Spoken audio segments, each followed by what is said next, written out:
L'an dernier, comme vous l'avez dit, un certain nombre d'entre nous ont décidé de rédiger un manifeste.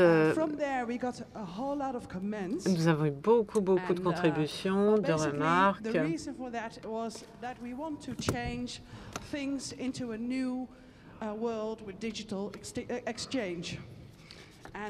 Qui seront la base de ce monde d'échange numérique et qui nous permettra d'atteindre de meilleurs résultats et de favoriser l'innovation. J'ai été absolument époustouflée par les initiatives si innovantes qui nous ont été présentées. Bien, alors on a maintenant des nouveaux projets, on a l'Internet, ça va bouleverser le paysage de la santé pour toujours, j'imagine. C'est ce qui s'est passé avec Lou Train, qui nous explique que le marché maintenant est une sorte de grand dialogue. Si on enlève, si on remplace les consommateurs par les patients, eh bien, on se retrouve finalement dans la même situation dans le domaine de la santé aujourd'hui. On a eu beaucoup de réactions et sur la base de ces réactions, j'ai extrait 89 remarques pour les intégrer dans le manifeste Doctors 2.0. Donc 89 phrases intégrées dans le manifeste Doctors 2.0. Je crois que c'est intéressant de le diffuser. C'est une première version. Vous êtes invités évidemment à le commenter, à envoyer vos remarques, vos suggestions de modification. Et vous le trouverez, ce manifeste, sur Doctors 2.0.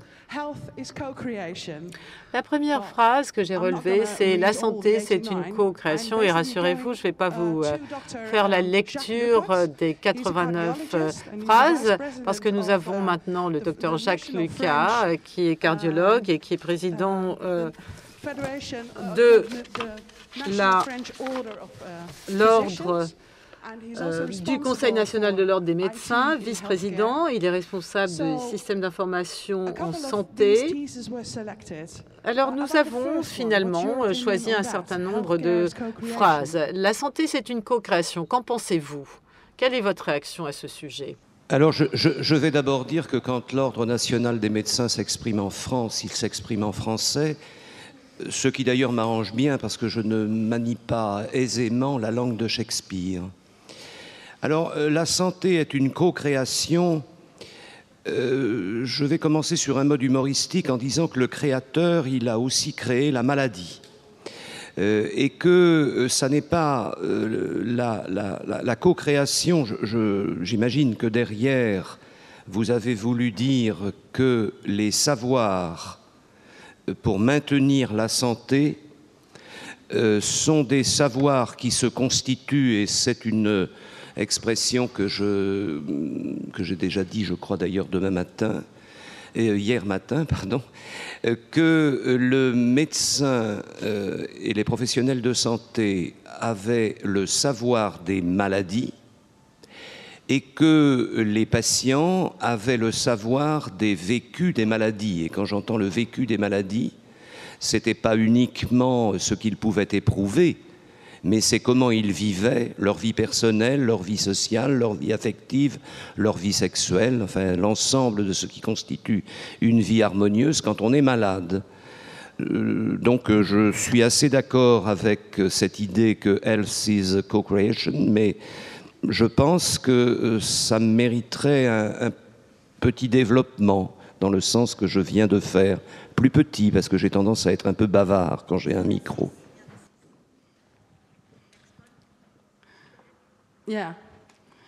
La question suivante, et sur laquelle j'aimerais avoir votre opinion, est la suivante. Les médias sociaux donnent la capacité tout à fait nouvelle aux gens de coopérer de manière continue et au niveau international, ce qui permettra aux scientifiques d'accélérer le rythme des découvertes et de la recherche et d'arriver à une compréhension des maladies avec des traitements optimisés encore plus rapidement que par le passé. Oui, ça c'est effectivement une vision un peu angélique, positive en tout cas, qu'il convient de soutenir, que les médias sociaux contribuent puissamment à l'amélioration des connaissances appliquées à la santé. On sait que les médias sociaux ont quand même très largement contribué, en particulier dans le monde arabe, à en tout cas bouleverser les systèmes politiques. Est-ce que les médias sociaux contribueront dans nos différents pays à modifier les systèmes d'organisation, de prise en charge des soins, les systèmes de recherche? Je ne suis pas certain qu'on soit exactement sur le même registre. Et j'ai noté tout à l'heure une intervention qui me paraissait pertinente, c'est que les cultures qui sont appliquées dans le nord de l'Europe ou dans les pays anglophones, les cultures, je dis bien, ne sont pas les mêmes que dans les pays du sud de l'Europe et des cultures latines. Et par conséquent, je pense peut-être même que dans le monde anglo-saxon, le modèle américain n'est pas le modèle qui existe au Royaume-Uni. Alors je dirais oui, je crois qu'il existe néanmoins la barrière de la langue, parce que les citoyens moyens, français en tout cas, ne parlent pas plus bien l'anglais que moi-même. Can I put that in one sentence? Basically, what you're saying is that si je résume ce que vous avez dit, à savoir que les grands changements dans la santé ne vont pas arriver via la recherche, mais peut-être plus via les patients dans les années à venir. Oui, la France d'ailleurs a inscrit dans sa loi du 4 mars 2002 que le patient, cette loi a modifié en France l'organisation du système de santé, l'amélioration de la qualité du système de santé et des droits des patients. C'est le droit à l'information, c'est le droit à consentir, c'est-à-dire c'est le droit de savoir, et donc de ne pas être traité comme une maladie, comme un malade, mais d'être traité comme une personne qui est atteinte d'une maladie. Donc l'irruption des patients contribuera certainement à modifier les choses. Est-ce que cela se passera par les médias sociaux? Certainement en partie. Nous pensons également que ça peut passer par des associations structurées de patients, et ce qui n'empêche pas que ces associations peuvent elles-mêmes être très actives sur les médias sociaux. C'est-à-dire, en d'autres termes, la puissance que peut avoir la personne citoyenne, malade, je sais pas, ne serait-elle pas renforcée par une association physique réelle qui elle-même est sur les médias sociaux? C'est une interrogation. J'ai cru comprendre hier à la table ronde avec les e-patients que c'était en dehors précisément de ce milieu associatif. J'appelle à la réflexion sur ce point.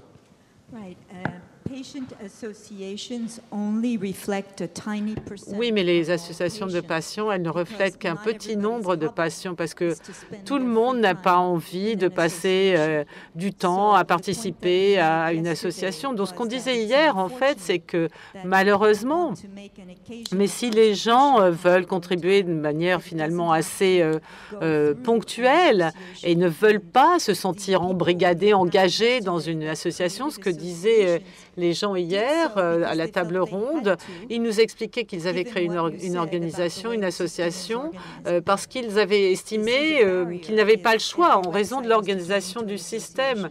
Mais c'est une barrière si on demande à chaque site Internet de se transformer en association. Oui, on passe à la question suivante. La question n'est pas de savoir si les médecins ou les leaders d'opinion dans la santé doivent utiliser les réseaux sociaux ou des blogs, mais de savoir s'ils sont conscients des défis et des responsabilités sociales en ces temps d'émergence des patients électroniques, de la santé électronique et de cette information en ligne qui est quasi permanente.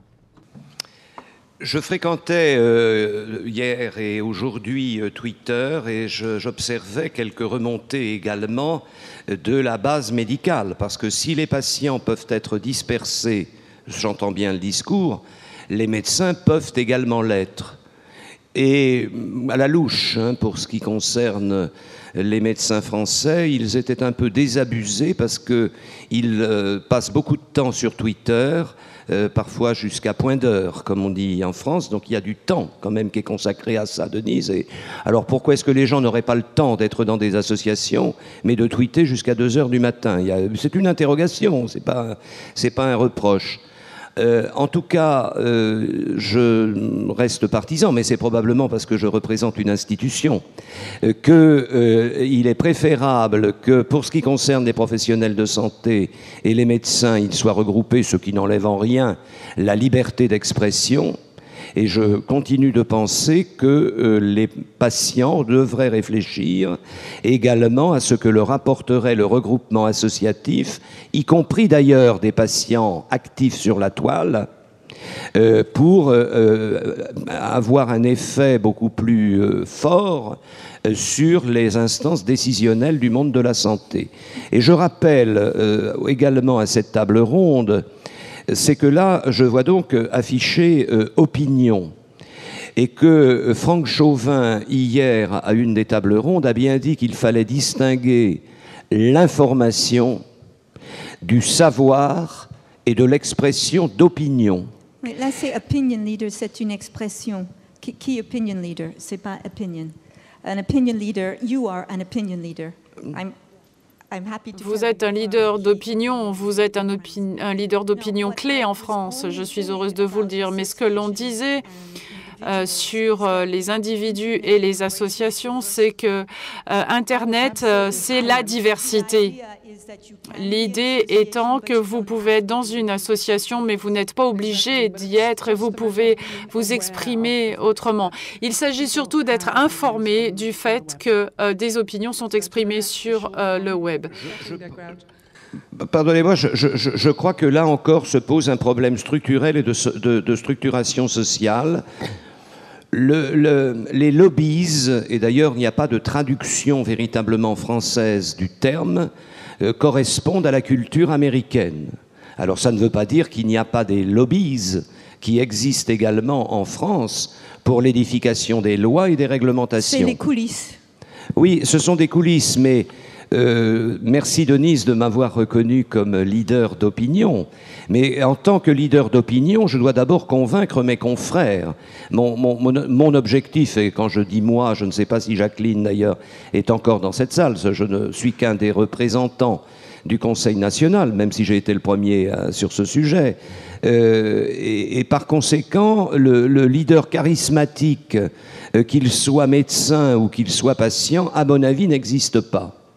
Et qu'il faut donc précisément que dans le cadre d'une démocratie sanitaire, qui est un sujet important pour ce qui concerne la France, il y ait donc bien des processus démocratiques. Et que les processus démocratiques ne consistent pas nécessairement à prendre la parole ou à s'exprimer comme on peut le faire sur les réseaux sociaux. Et moi, je m'exprime moi-même sur les réseaux sociaux. Mais il ne faut pas trop se faire, du moins en France, d'illusions. C'est pas parce qu'on agite des idées sur Twitter que je cite Twitter parce que c'est le réseau social sur lequel je suis, que pour autant la France entière est au courant de ce qui se dit dans une micro-communauté. Ça reste quand même, en France du moins, des micro-communautés, et à travers ce que j'ai pu voir, vous m'excuserez d'ailleurs de ne pas avoir assisté à la plénière, mais j'étais dans un cadre très structuré d'information en santé, puisque c'était le salon HIT associé à Hôpital Expo en France, où c'est donc les projets nationaux. Il faut bien se rendre compte qu'il peut y avoir de l'agitation d'idées, qu'à force d'agiter des idées, de les répéter, de les diffuser sur les réseaux sociaux, cela prend de l'importance, indiscutablement, mais que cette agitation pionnière, qui est féconde d'ailleurs, indiscutablement féconde, pour dépasser ce stade d'agitation pionnière, je pense qu'il faut qu'elle se structure. Thank you. I agree on you. Merci. Je suis d'accord avec votre avis. Il s'agit d'écouter et pas d'obéir. Arrêtez de faire du marketing et commencez à créer des réseaux. C'est ce que j'ai entendu dans des réseaux sociaux, c'est-à-dire d'avoir des rapports sociaux. Quel est votre avis à ce sujet? Quelqu'un en a parlé cet après-midi. Oui, je suis tout à fait d'accord. J'ajouterais même à cela que pour ce qui concerne des projets nationaux, il faut cesser la communication, donc le marketing, si vous voulez, de l'objet, mais rentrer précisément dans la socialisation de ces projets. Et j'approuve, oui, tout à fait cette démarche. Et pour l'Europe, le marketing et les labos pharmaceutiques, ça ne marche pas toujours très bien, effectivement. Chaque être humain est différent d'un autre humain. Le médecin doit regarder la personne qui est face à lui sans faire de lien uniquement avec des recommandations et pas vice-versa. Oui, tout à fait. C'est évident que effectivement, c'est la singularité de la personne qui est en cause et que le médecin doit bien considérer cette personne. Il n'en demeure pas moins qu'un certain nombre de protocoles, comme on dit en France, ou de guidelines, peuvent exister. Non pas pour transformer la personne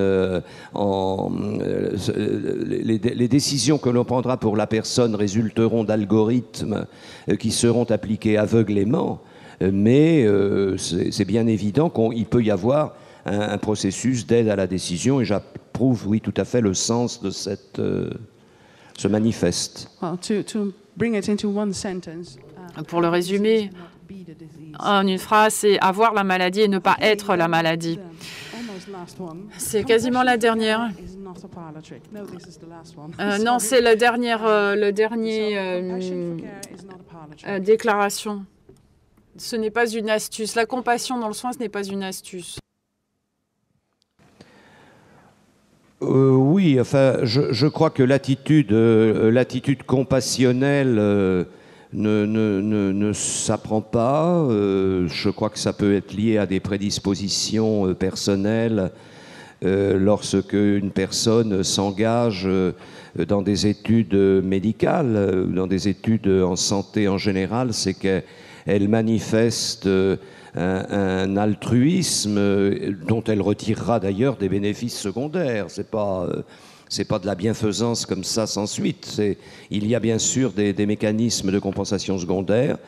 Je crois cependant que la formation médicale, l'exemple qui est donné par ce que l'on appelait les maîtres, hein, c'est un mot un peu trop pompeux, on va le mettre avec la toge et le mortier sur la tête, mais plus exactement le compagnonnage dans la formation médicale est certainement très utile. Et j'ai entendu hier, si ma mémoire est bonne, je pense que c'est Catherine Cerizet, dire que dans la consultation d'annonce et dans la formation à la consultation d'annonce, l'expérience des patients ayant reçu cette annonce, qui n'a pas toujours été faite très humainement, eh bien, dans le cursus de formation des étudiants, cela pourrait être une bonne chose. Donc je crois que ça, je pense que c'est pas une astuce, mais je pense que quand même ça peut s'apprendre. Si je vous me permettez de faire un commentaire, si je considère la formation des médecins aux Pays-Bas, par exemple, je pense qu'il devrait quand même y avoir un test avant d'entamer vos études de médecine, parce que beaucoup de médecins sont testés sur leurs compétences médicales et puis la compassion vient en deuxième lieu ou en troisième lieu.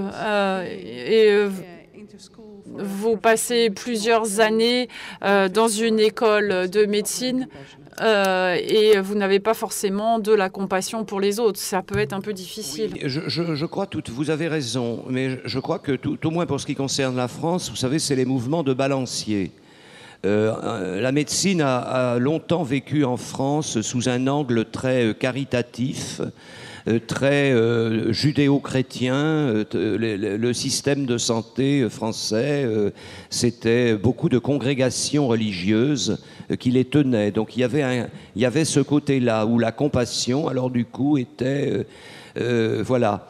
D'ailleurs, je vais reciter une anecdote qui m'a été dite hier par Catherine de Rohan-Chabot, qui disait mon Dieu, je vous aime tant que parfois je vous appelle docteur. Je trouve ça assez extraordinaire, humoristique, mais signifiant. Donc on est passé de ce monde compassionnel, impuissant, il faut bien le reconnaître, qui a quand même existé jusqu'aux découvertes médicamenteuses récentes, qui ne remontent pas à la nuit des temps, des médicaments réellement efficaces. Et on est passé maintenant sans doute à l'excès inverse, qui consiste à sélectionner les médecins sur des connaissances exactes de mathématiques, de médecine, de physique. Et on tend à opposer l'idée de compassion avec la connaissance scientifique. Or, je pense que l'on trouve des grands scientifiques, des grands littéraires qui n'avaient aucune compassion. Et je cite également Louis-Ferdinand Céline en France, qui a écrit avec une très belle plume littéraire des horreurs absolues. Et par ailleurs, je cite Einstein, qui est quand même un grand scientifique et qui était tout plein de compassion. Donc je crois qu'on ne peut pas opposer la compassion et la compétence. Donc, il faut actuellement probablement que le balancier revienne un peu plus au milieu. Vous savez, Rabelais, je l'ai cité, disait que science sans conscience est ruine de l'âme. Et Jean Bernard, qui est un grand hématologue français, chef d'école, membre de l'Académie, proche des pouvoirs politiques, vraiment une très grande figure, disait pour ma part, je ne suis pas certain que l'inverse soit mieux. C'est-à-dire que conscience sans science est également, on revient dans un monde compassionnel inefficace. I have to thank both Janine Budding and Dr. Luca very specifically. Janine did this amazing job of taking those 89 sentences. Je voudrais remercier Janine qui a réuni toutes ces réponses et qui les a organisées de façon à poser des questions à Monsieur Luca. Monsieur Luca a quitté la conférence où il était pour venir nous retrouver. Cela montre à quel point le Conseil de l'Ordre des médecins accorde de l'importance à notre conférence et il a accepté de le faire sans savoir quelles allaient être les questions. Il aurait pu aller faire autre chose, donc je voudrais le remercier de s'être prêté à cet exercice. Merci beaucoup et j'apprécie beaucoup aussi ce que vous avez dit. Je vous remercie également.